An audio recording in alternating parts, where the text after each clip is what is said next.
누가복음 네 번째 시간이 되겠습니다. 재림에 관한 마리아의 예언. 마리아가 예언을 하는데 이제 주님의 재림에 관한 내용을 예언하는 장면이 뒷부분에 나오게 됩니다. 자, 그러면 먼저 바로 들어가서 누가복음 1장 39절을 한번 찾아보겠습니다. 누가복음 1장 39절로 45절입니다.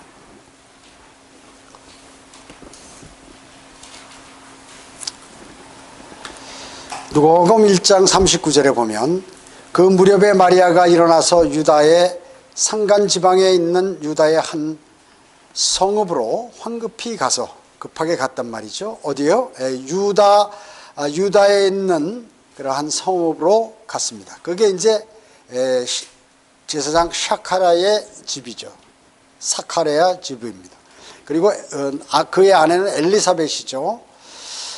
사카리아의 집으로 들어가서 엘리사벳에게 문안하더라. 엘리사벳이 마리아의 문안함을 듣자 아기가 태어서 뛰니 엘리사벳이 성령으로 충만하여 큰 음성으로 외쳐 말하기를 너는 여자들 가운데 복이 있으며 너의 태의 열매가 복이 있도다. 내 주의 모친이 내게 오시나니 이 어찌 된 일인가. 보라, 너의 문안하는 음성이 내 귀에 들리니 내 태의 아기가 기뻐서 뛰는도다. 믿는 여자는 복이 있도다. 믿은 여자는 복이 있도다. 이는 주께서 그녀에게 말씀하신 것들이 이루어질 것이기 때문이라고 하더라. 그때 마리아가 말하기를 내 혼이 주를 드높이며 이렇게 얘기했습니다. 예, 그 45절까지 이렇게 하겠습니다. 여기 보면 이제 침례인 요한이 나오죠. 침례인 요한을 지금 엘리사벳이 임신을 한 겁니다. 임신을 한 것이에요. 그러니까 마리아보다도 엘리사벳이 6개월 더 먼저 임신을 했죠. 그런데 침례인 요한은 어떤 사람이에요? 모태로부터 성령이 충만한 그런 성경의 유일한 사람입니다. 유일한 사람이에요. 침례인 요한은. 그러니까 하나님께서 준비하셨죠. 그래서 이걸 보고 사람들이 모태신앙 이렇게 얘기 많이 하고 있는데 이 사람은 특별히 이 사람은 무슨 다윗이라든지 사무엘, 그다음에 침례인 요한 이런 사람들은 특별한 사람들이죠. 누가복음 1장 41절에 보면은 여기 41절 보세요.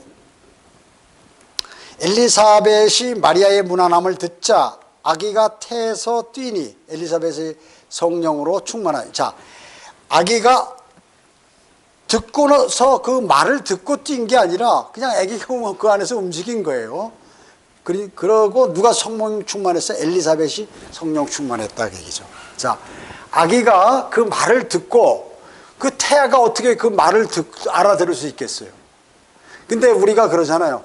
여러분 결혼해서 애 낳아보신 분들은 알겠지만 부모들은 임신을 하면 애가 이제 좀 갈수록 이게 막 움직인단 말이죠. 발로 차기도 하고. 그러니까 야, 얘가 그 이름을 지었어 이제 미리.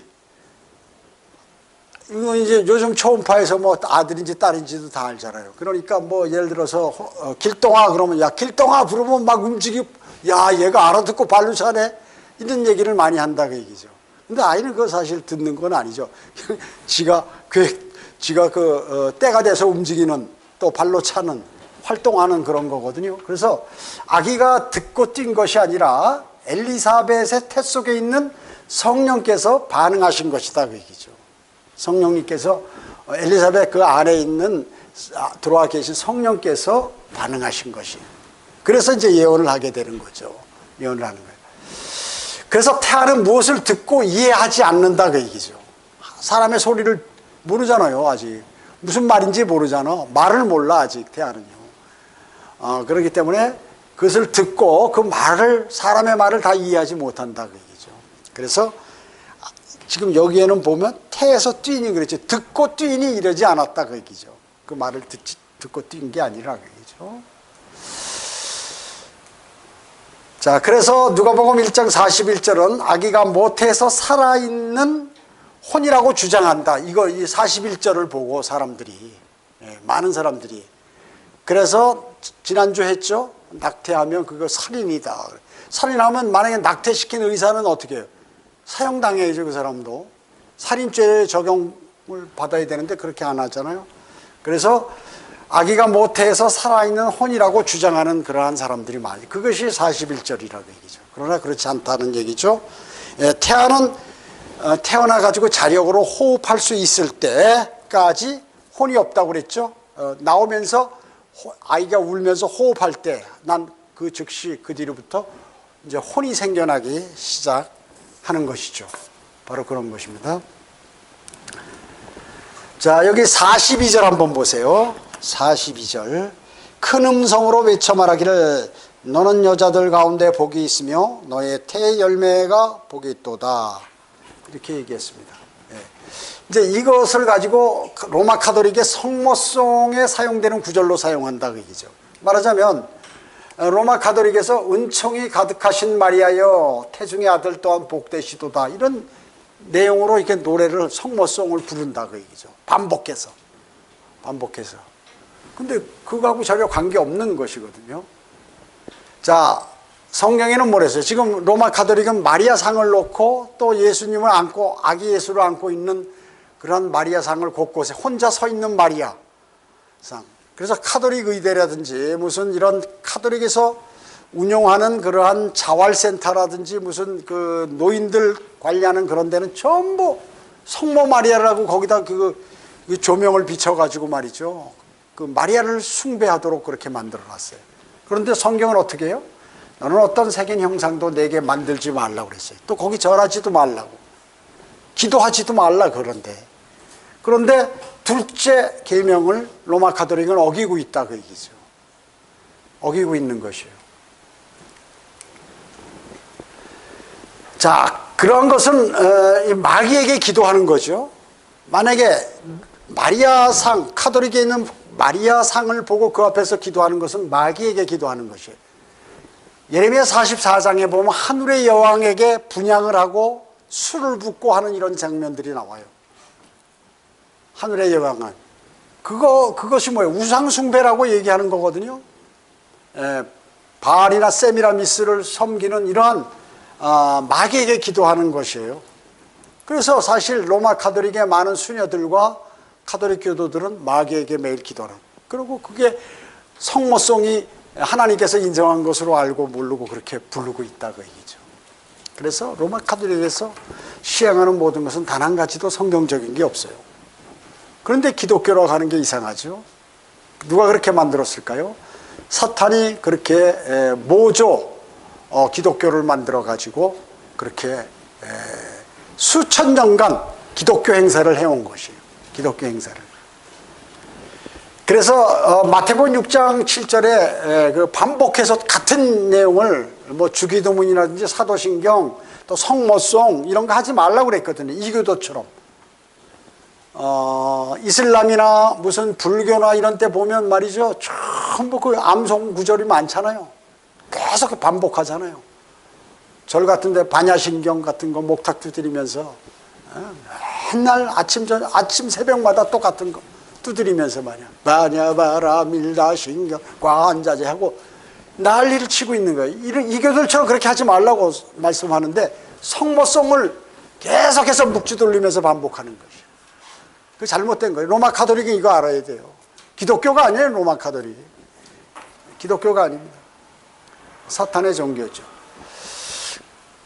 자, 그 다음에 가족을 거스리지 않으려고 구주를 격화시킨다 그죠.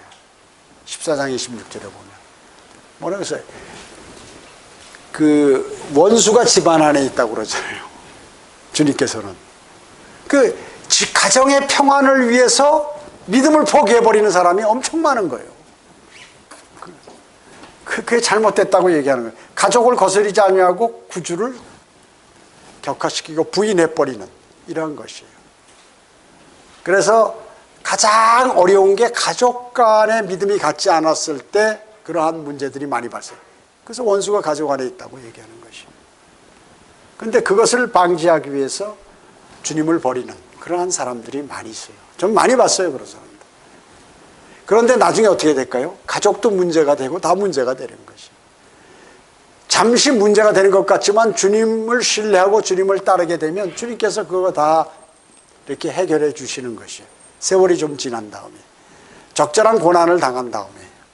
마틴 루터는 뭐라고 얘기했냐면, 우애와 단합이 성경보다 중요하다고 생각하는 자는 저주를 받을 것이다, 이렇게 얘기했어요. 우애와 단합이 성경에서 하나님께서 하신 말씀보다 더 중요하다고 생각하는 그 사람은 저주를 받을 것이다 라고 이렇게 얘기를 했습니다. 맞는 얘기죠. 맞는 얘기. 하나님의 그 복음을 받아들이지 않고 주 예수 그리스도를 영접하지 않고 말이죠, 내가 그 종교계의 평화와 가족의 평화와 행복을 위해서 내가 예수 그리스도를 받아들이지 않겠다, 이런 사람들 많이 있다, 그 얘기죠. 많이 있어요. 교회는 다니면서 구원은 받지 않았는데 유튜브를 통해서 복음 설교도 듣고 무슨 뭐 여러 가지 다 진리들을 들었는데, 나는 우리 가족에서 반대하기 때문에 난 그런 주님을 영접한다든지 성경대로 믿는 사람들이 싫다 하는 사람들이 많이 있어요. 어리석은 사람이에요. 어리석은 사람. 마귀가 그 길로 인도하는 것이에요. 거기 속아 넘어가면 안 돼.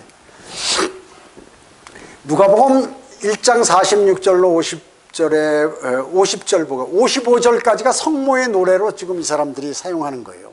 근데 아니지만, 자 46절 보겠습니다. 46절부터 55절까지 50절까지 우선 보겠어요. 그때 마리아가 말하기를 내 혼이 주를 드높이며 내 영이 하나님 내 구주 안에서 기뻐하였도다. 마리아도 구주가 있다. 구주. 마리아도 구주가 필요하다고 그랬죠. 평범한 죄인이기 때문에. 이는 주께서 자기 여종의 낮은 지위, 자기를 여종이라고 얘기했고 하나님의 어머니라고 얘기 안 했어요. 높은 사람이라고. 낮은 지위에 있다. 나는 죄 많은 인간이다, 이 얘기죠. 지위를 살펴보셨음이니 보라, 이제부터는 모든 세대가 나를 복받은 사람이라고 부르리라. 전능하신 분이 위대한 일을 내게 행하셨으니 그분의 이름이 거룩하시도다. 주의 자비가 주를 두려워하는 자들에게 대대로 있도다. 이렇게 말씀하셨습니다. 자, 여기 보세요. 한나가 사무엘의 탄생을 기뻐해가지고 부르는 노래가 있죠. 사무엘상 2장에 보면 그거 나옵니다.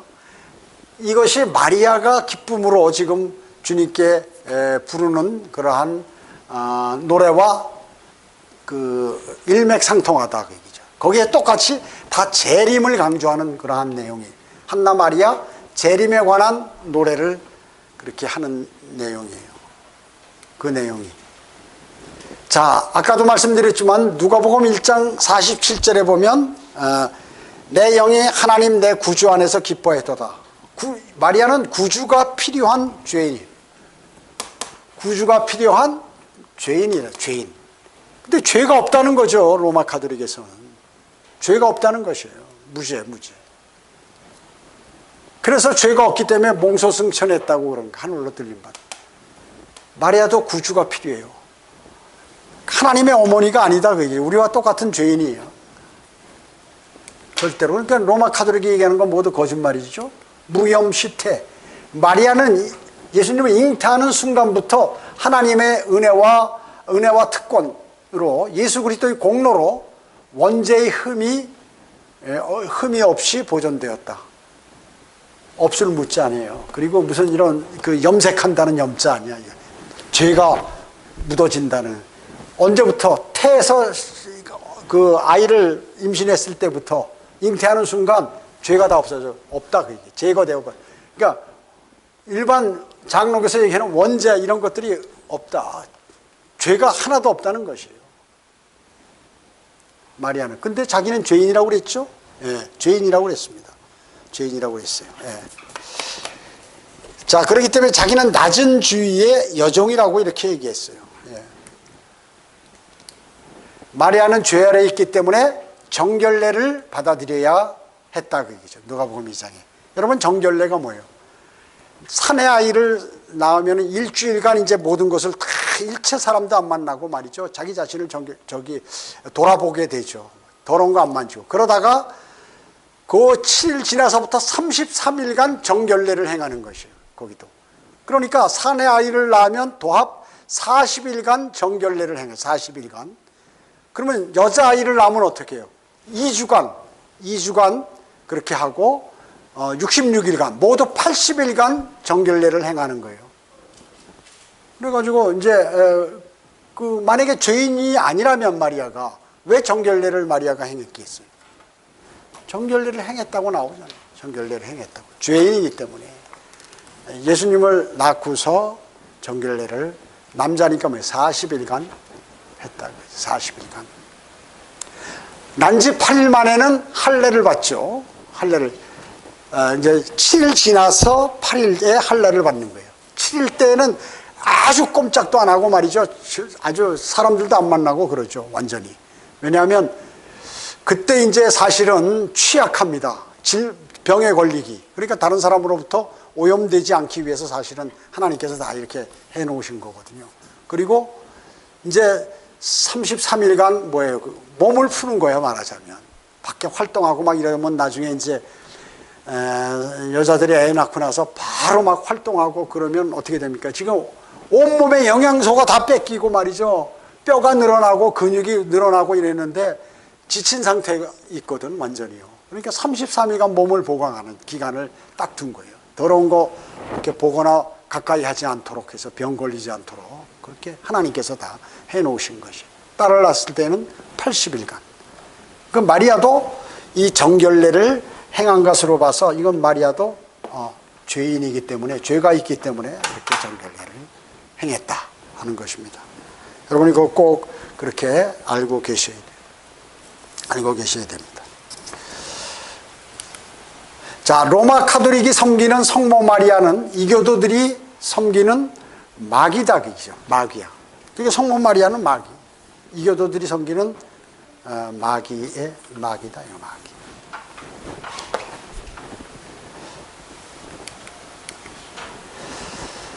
여러분, 이사야 53장을 보면 예수 그리스도께서 이제 고통받는 그러한 내용들이죠. 근데 앞으로 이사야 53장이 700년 후에 일어날 주님의 죄인들을 위한 죽음과 장사되심과 부활하심을 예언하는 그러한 내용이에요.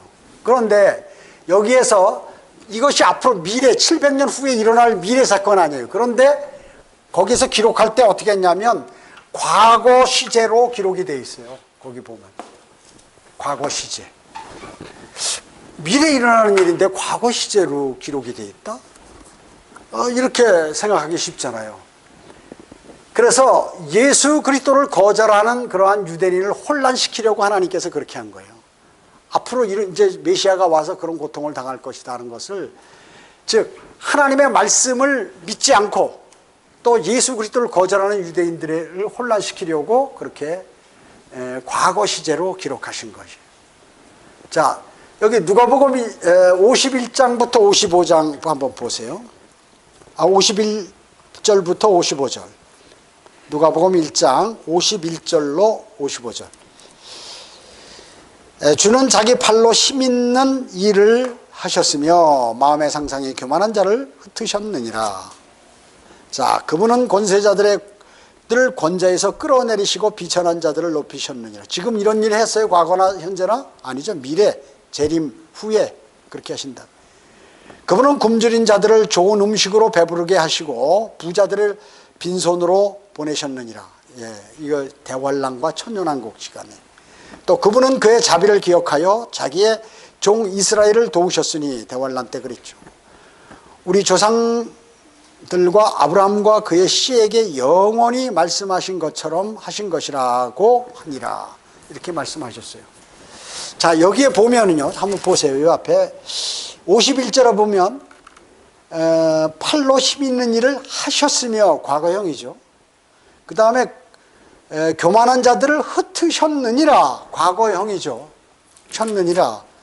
그 다음에 52절에 보면 높이셨느니라. 그리고 53절에 보면 부자들을 빈손으로 보내셨느니라. 다 과거형이에요. 그리고 54절에는 이스라엘을 자기의 종 이스라엘을 도우셨으니 이것도 과거형. 55절에도 하신 것이라 이렇게 전부 과거형으로 기록하셨다 그죠? 과거형으로 기록되어 있어. 자, 과거 시제로 예언이 되어 있다. 그러니까 미래에 일어날 일인데 하나님께서 과거 시제로 말씀하셨다. 다 이루어진 것처럼. 왜냐하면 두 가지로 생각할 수 있는데 하나님 말이죠. 하나님께서 시간을 초월하신 분이기 때문에 하나님은 과거, 현재, 미래 이거 뭐 중요한 게 아니에요. 그래서 미래에 일어날 일을 과거 시제로 이렇게 기록하신 거예요.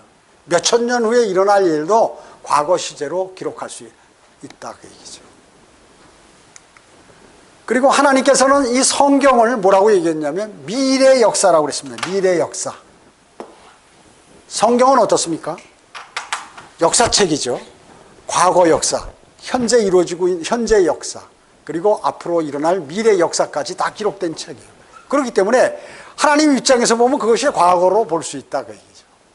역사책이기 때문에. 우리가 학교에서 배울 때 역사책 하면 지나간 것만 얘기하잖아요.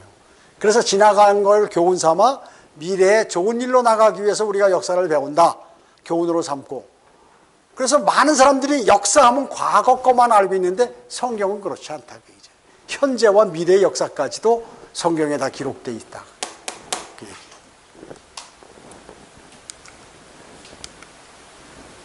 자, 두 번째는 뭐냐면 잘난 체하고 성경을 거부하고 하거나 믿지 않고 또 성경을 올바로 나눠 공부하지 않는 그러한 학자들을 자가당착에 빠지게 하시기 위해서 이렇게 과거형으로 딱 기록해 놓은 거예요. 그 학자들이 생각할 때 자기 역사책 기준으로 야, 이건 과거형이야. 이건 과거에 다 이루어진 거 하나님께서 미래 일리가 없어. 예언이 아니야. 이렇게 멍청하게 만들어 버리시는 거예요. 왜? 자기가 똑똑하다고 하니까. 예를 들어서 감리교, 장로교 뭐 이런데 NCC, KNCC 뭐 이런 데 말이죠. 이런 사람들, 이런 모든 사람들의 그 학자들이나 그 신학원 교수들, 강사들 이런 사람들, WCC, NCC 포함해서 모두 이런 사람들을 이제 자가당착에 빠지게 한다. 자신이 멍청한 사람이 되게 하기 위해서 하나님께서 이렇게 만들어 버리셨다 그 얘기죠. 기록해 놓으셨다는 얘기예요. 과거형으로. 하나님을 두려워하지 않는 자들을 혼란스럽게 하신다. 하나님을 두려워하면 어떻게 해요? 뭘 얻어요? 지식과 지혜를 얻을 수 있죠. 근데 하나님을 두려워하지 않는 사람은 하나님의 말씀을 무시하겠죠. 그러니까 지혜와 지식이 이 안에 가득 들어있는데 이걸 모르게 된다. 그러니까 세대주의 비판하고 하는 이런 목사들이 있잖아요. 세대주의 이단이야 막 이렇게 미래 역사를 모르게 돼 있다고 얘기죠. 하나님께서 그런 사람들로 간주하는 것이에요. 아주 그냥 이제 그렇게 두 가지라고 그랬죠. 시간을 초월하시는 분이기 때문에 과거형으로 기록할 수 있으시고, 그리고 성경을 많이 안다고 잘난 체하거나 하나님의 말씀을 신뢰하지 않는 사람, 하나님을 두려워하지 않는 사람, 이런 가짜 신학자들, 교수들, 또 종교인들 이런 사람들을 멍청하게 만들기 위해서 하나님께서 뭐 이렇게 혼란스럽게 만들기 위해서 과거형으로, 미래 사건인데 과거형으로 기록해 놓으신 것이에요.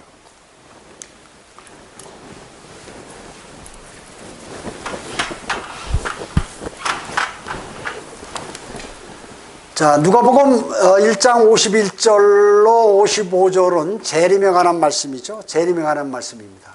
51절 한번 보세요. 51절 보면 주는 자기 팔로 힘 있는 일을 하셨으며 마음의 상상이 교만한 자를 흩으셨느니라. 주님의 예언, 성경 있는 내용을 다 버리고 적그리스도와 규합하고 로마 카톨릭의 지시를 받고 이러한 유행군들이 이제 이스라엘을 공격하는 거예요. 하나님의 백성을 공격하니까 하나님께서 가만 놔두시겠어요? 재림 때 싸우시는 그러한 내용이다. 아마겟돈 전쟁에서. 여러분 한번 성경 찾아볼까요? 시편 118편 5절 15절. 시편 욥기 다음에 시편 118편 15절.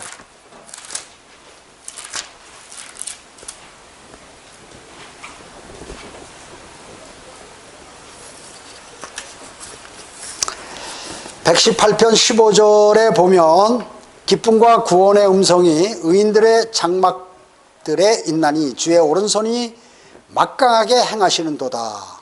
지금 여기 쭉 보면 이제 재림하시면서 막 철창을 휘두르.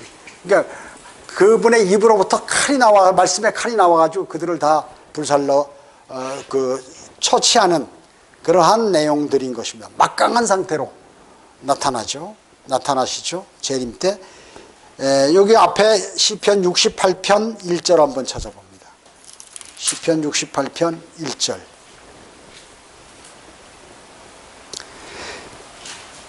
주께서는 일어나사 주의 원수들을 흩어버리시고 주를 미워하는 자들도 주 앞에서 도망하게 하소서. 난리가 나죠. 막 흩어버리고 주님의 말씀을 거부하는 그 모든 사람들을 다 재림하시면서 심판하시는 그러한 내용이죠. 또 앞에 시편 18편 14절. 시편 18편 14절 한번 찾아봅니다. 시편 18편 14절에 보면 정녕 그가 그의 화살을 쏘아서 그들을 흩으셨으며 번개들을 쏘아서 그들을 패주시키셨도다. 아마겟돈 전쟁, 어마어마한 전쟁을 치르면서 내려오시는 것이에요. 여기 시편 18편 9절에도 그렇게 나오잖아요. 또 그가 하늘들을 기울이사 오시니 그의 발 아래에는 어둠이 있었도다. 뭐 이런 식으로 해서 쭉 그런 내용이에요. 다 환난 때 또 재림 때 하시는 그러한 내용들이 여기 기재되어 있습니다. 그래서 지금 마리아가 지금 이 내용을 하는데 주님의 재림에 관한 내용을 자기도 모르고 하는 거죠. 주님께서 그렇게 하시도록 한 것이에요. 마음의 상상이 교만한 자를 흩으셨다. 51절에 마음의 상상이 교만한 자. 이야, 하나님 뭐 아무것도 아니야. 나도 잘하면 나도 하나님이 될 수 있겠는데. 인간이 하나님이라고 가리키는 종교들과 기독교들이 지금 많이 있습니다. 대순진리고 다 인간이 하나님이라고 그래요. 하나님의 교회, 뭐 신천지도 나중엔 다 결국에는 이런 거예요. 다 하나님. 마음의 상상이 교만한 자를 흩으신다. 다 어떻게 제거하신다. 주님이 재림하시면서. 권세자들을 권세에서 끌어내신다. 세상을 통치하는 통치자들, 권세자들은 어떻게 해요? 주님을 영접하지 않고, 그 사람들 교만하잖아요. 주님 영접한 사람 별로 많지 않아. 통치자들이나 이런 사람들. 또 재벌 회장들 이런 사람들. 왜냐하면 자기가 똑똑하고 자기 밑에서 다 자기 멋대로 움직이고 하니까 자기가 무슨 하나님보다 대단한 줄 알고 착각하고 있는 거예요. 어떻게 해요? 다 끌어내려서 그냥 다 심판하신다는 얘기죠. 빨리 권좌에 있는 사람들, 또 부자들 주님께 무릎 꿇고 예수 그리스도를 빨리 영접해요. 그렇지 않으면 다 이렇게 돼버려요. 조금 있으면 재림할 때. 거짓말이 아닙니다. 제가 겁주는 게 아니라 성경에서 기록하신, 거짓말하실 수 없는 하나님께서 말씀하고 계시는 것이에요. 높은 자들의 군대와 땅의 왕들을 멸하시겠다. 이사야 24장 21절에서. 높은 자들의 군대, 막강한 군대, 지금 뭐 미국이라든지 러시아라든지 중국이라든지 일본 이런 나라들 자기들이 세계 최강대국처럼 지금 설치고 있는데 박살내버리겠다. 주님이 재림하시면서. 정신 차려라. 땅의 왕들이 뭐고 다 거꾸로 해서 다 죽인 다음에 그 혼도 불과 유황이 타는 곳으로 던지시겠다. 그 말씀이에요. 경고하는데 경고를 안 듣는 그러한 지도자나 통치자는 나중에 비참하게 되는 거죠. 자, 원수들을 자기 발판으로 삼으실 것이다. 시편 110편 1절에. 또 그들은 땅에 납작 엎드려서 재림하실 때 그분의 발에 묻어있는 먼지를 핥아야 된다. 시편 72편 9절에. 재림할 때 이렇게 무시무시하다 그 얘기죠. 아이고 내가 통치자가 내가 잘못했습니다. 예수님 발에 묻은 먼지를 막 핥으면서 개들이 말이죠. 그 개가 주인한테 막 조롱 피우면서 막 핥는 거 있죠. 그것처럼 그렇게 한다 그 얘기죠. 개들이 왜 핥아요? 자기를 보호해주고 자기에게 매일 밥 주고 자기를 재워주고 하니까 주인한테만 충성하면 되지 다 필요 없다 그 얘기죠.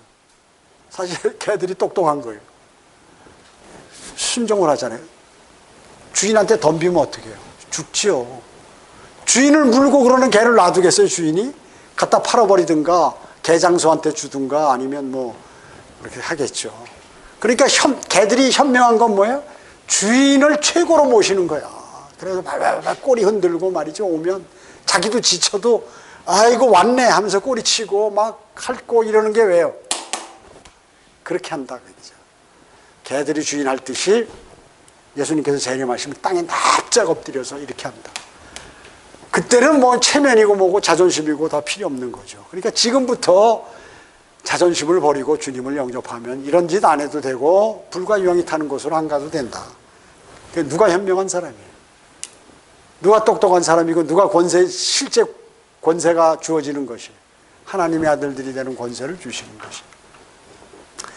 자, 53절, 54절, 55절 다 마찬가지죠. 이제 우리가 다 과거형으로 되어 있으면서 재림하시면서 하는 내용들이다. 자, 재림 때 유대인들은 어떻게 된다고요? 완전히 회복이 된다 할 얘기죠. 그래서 어떻게 해요? 회복되어서 아브라함에게 하셨던 그 땅으로 돌아오게 된다. 유프라테스 강으로부터 쭉 남쪽에 이집트의 나일강까지 그 넓은 지역을 아브라함에게 약속했던 그 넓은 지역을 다 주신다. 재림하셔가지고. 그래서 그 땅에서 자기 땅에서 거하게 된다는 것이에요. 자, 그러면 여기 시편 105편 8절로 11절에 보면 그가 자기의 언약을 어떻게 영원히 기억하신 하나님께서 아브라함과 이삭과 야곱에게 하신 그 언약을 영원히 기억하신다 그 얘기죠. 하셨으니 곧 천대에 명령하신 그 말씀이라. 천대면 몇 년? 한 세대가 보통 우리가 평균 33년이라고 따지잖아요. 어마어마하죠? 어마어마해요.